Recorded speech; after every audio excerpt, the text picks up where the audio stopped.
Bonjour, nous allons maintenant entrer dans le vif du sujet et commencer à définir ensemble votre utilisateur cible.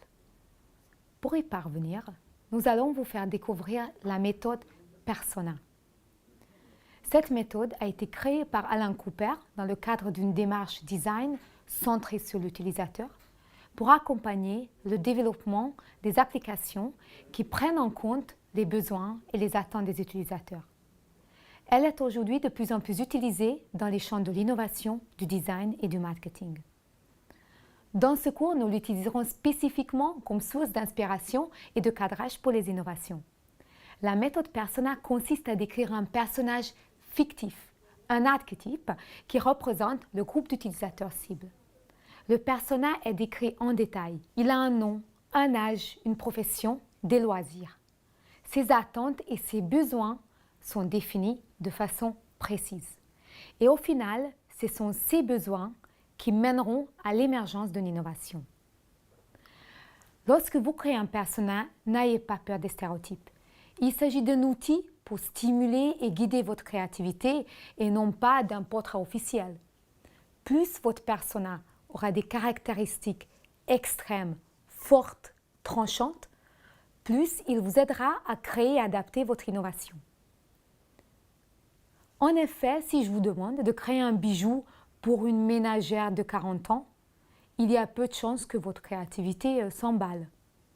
En revanche, si je vous demande d'imaginer un bijou pour Brie Van de Kamp de la série Desperate Housewives, votre créativité sera bien plus stimulée et guidée. Vous savez ce qui plaira à Brie, c'est-à-dire un bijou raffiné, mais également, un point très important, vous savez ce qui ne lui plairait pas, comme un bijou vulgaire, par exemple. En ayant ces informations, vos choix lors de la création de l'innovation seront plus pertinents. Vous pourriez me dire qu'il serait plus logique de développer une innovation en ciblant tout le monde plutôt que d'un groupe d'utilisateurs cibles. Malheureusement, rares sont les innovations qui peuvent satisfaire tout le monde.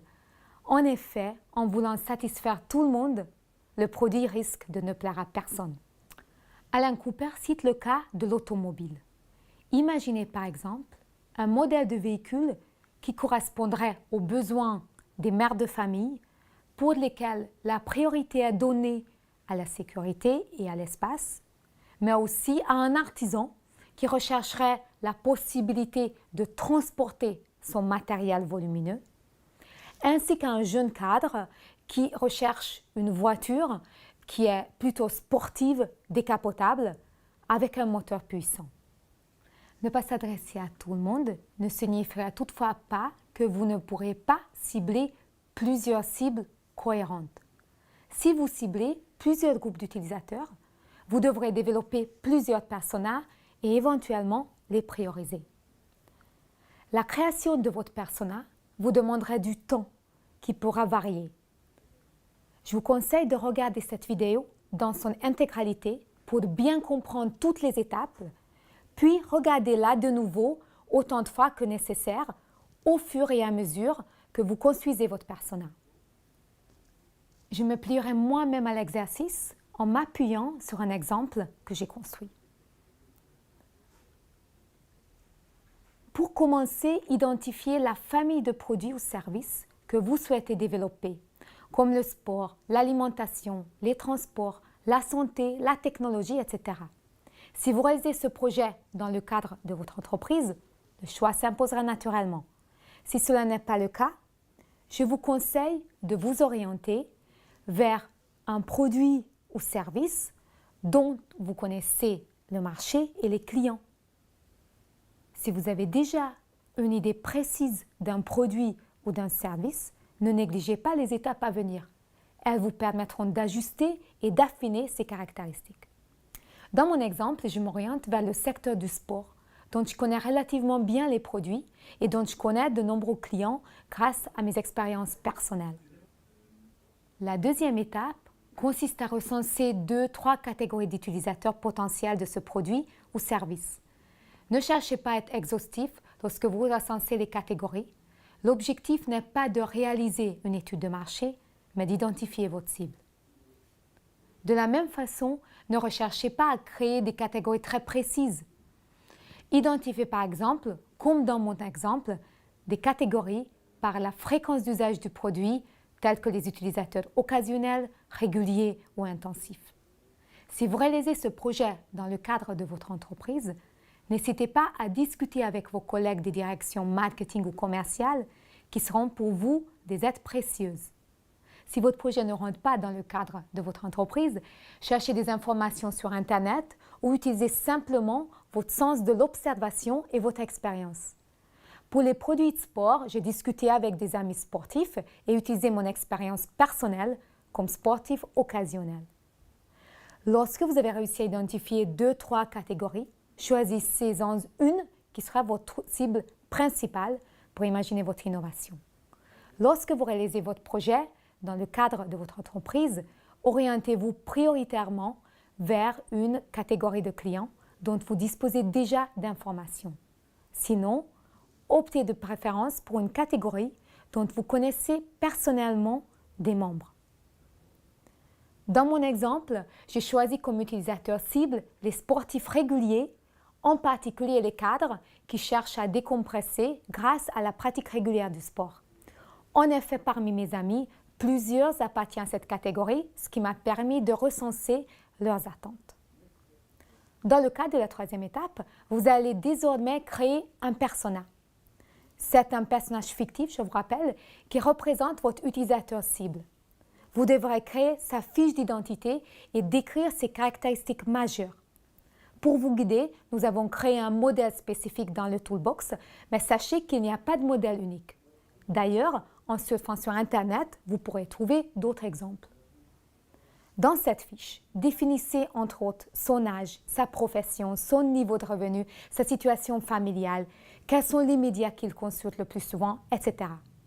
Ces informations vous aideront à imaginer une innovation adaptée. Ainsi, dans notre exemple, pour comprendre les caractéristiques et attentes des cadres sportifs réguliers, nous avons décrit le persona que nous avons appelé Jérôme. Il a 45 ans, il est directeur commercial dans une entreprise florissante. Il est marié avec 3 enfants et habite dans la ville chic de Neuilly-sur-Seine. Jérôme aime jouer au tennis pour décompresser après une journée de travail longue et difficile. Il lit Le Point, parfois L'Équipe, regarde des séries télé et des matchs sur Canal+, en différé tard le soir. Son objectif dans la vie, c'est d'être performant au travail tout en se libérant un peu de temps pour ses loisirs et sa famille. Comme dans cet exemple, soyez précis. Votre persona n'a pas entre 40 et 45 ans, mais il a par exemple 45 ans. Il n'est pas un cadre, mais en plus, il est plus précisément directeur commercial. Trouvez-lui un prénom typique pour sa génération qui évoque pour vous votre cible. Comme je connais plusieurs Jérôme ayant le même profil que mon persona, j'ai opté pour ce prénom. Pour créer la fiche de votre persona, discutez avec 3-4 personnes de votre entourage qui lui ressemblent. Cela permettra non seulement d'enrichir votre persona, mais aussi de vous assurer de son réalisme et de sa crédibilité. Votre persona devra avoir un profil représentatif d'un groupe, mais bien évidemment, tous les membres du groupe cible ne correspondront pas exactement à ce personnage.